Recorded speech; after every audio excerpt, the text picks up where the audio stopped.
We have a powerful story. We help people. Our United Way is number 5 in the nation. We're 18th in terms of metropolitan size. I mean, that's incredible. We're doing extraordinary things here in our community that other communities are taking note of. We are setting the pace. We will continue to set the pace. We're setting the vision. We will continue to set the vision.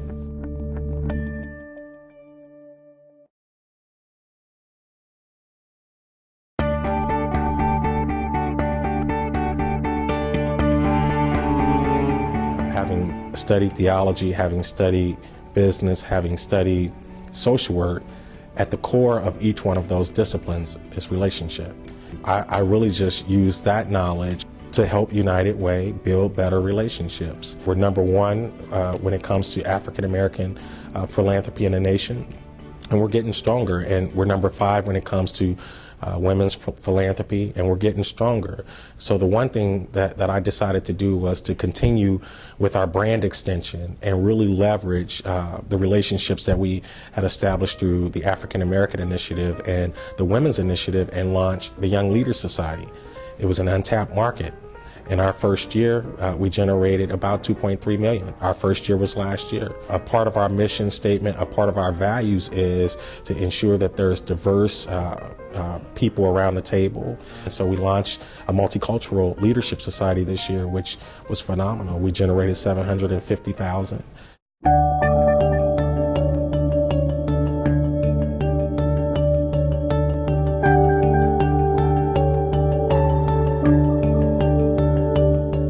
Died fairly early on. I was 8. She was 28 when she died. Drugs and alcohol. She struggled. She struggled, and she died in an apartment building on Arlington and Wabata. So on occasion I drive past there. The building is now gone, but that's where she died. And I have 3 siblings, and it was a struggle. We went into what we call kinship care, did that for a while, and it was a traumatic situation. And when I talk to people, I always say, well, imagine not having kids. You don't have kids today, and tomorrow we say you're going to have 4 kids instantly. Well, that creates stress, and and some people don't always cope with stress the best way. So, the way she coped was to lash out, and it was a difficult point in our life. She ended up having a stroke. She became incapacitated, and she ultimately died. And I moved to Annie Malone first, and then Echo. At that point, my siblings, we were all split, and my youngest sister moved to Marion Hall or some place, and my youngest brother went to another facility, and my oldest brother, he went and lived with some folks in the community, and and that's that, and we all kind of went our separate ways. I try to be visible around young people and people who are in poverty. I mean, I grew up in the struggle. I mean, but it didn't define me. It helped to shape me, but it certainly didn't define my outlook on life. I want it all. I want everything that God has in store for me. I want it all. I don't want to leave anything on the table, nothing. So I want to help our young people orient themselves to that too, and to let them know that they can have it.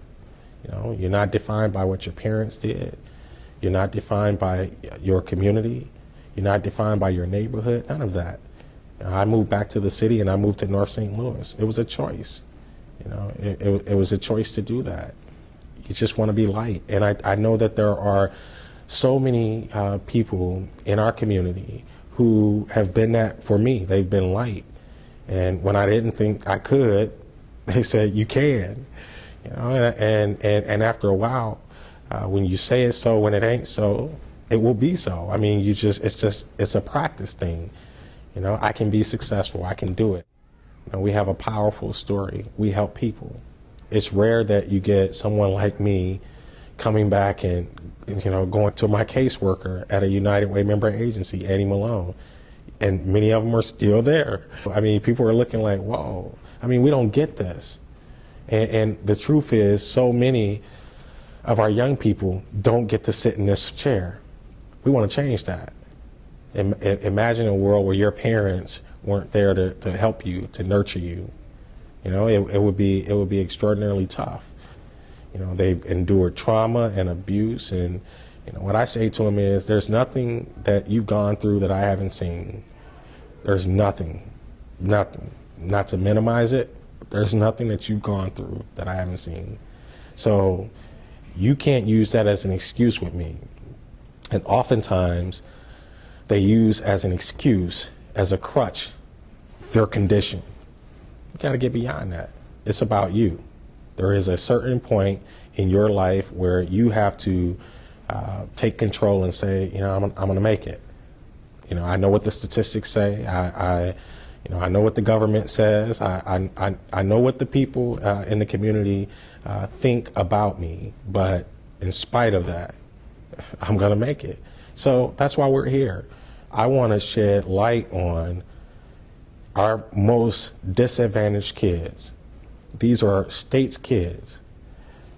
I was in the foster care system. I was a ward of the state. What that meant is the state was my parent. Many of these young people were in the same place. Vivre qui s'en va, qui font souffrir dans les grands sapins. Vive le temps, vive le temps, vive le temps d'hiver. Bout de neige, jour de vent, et bon à les grands-mères. What school do you go to, Matthew? Do you remember? French immersion. The St. Louis Immersion School.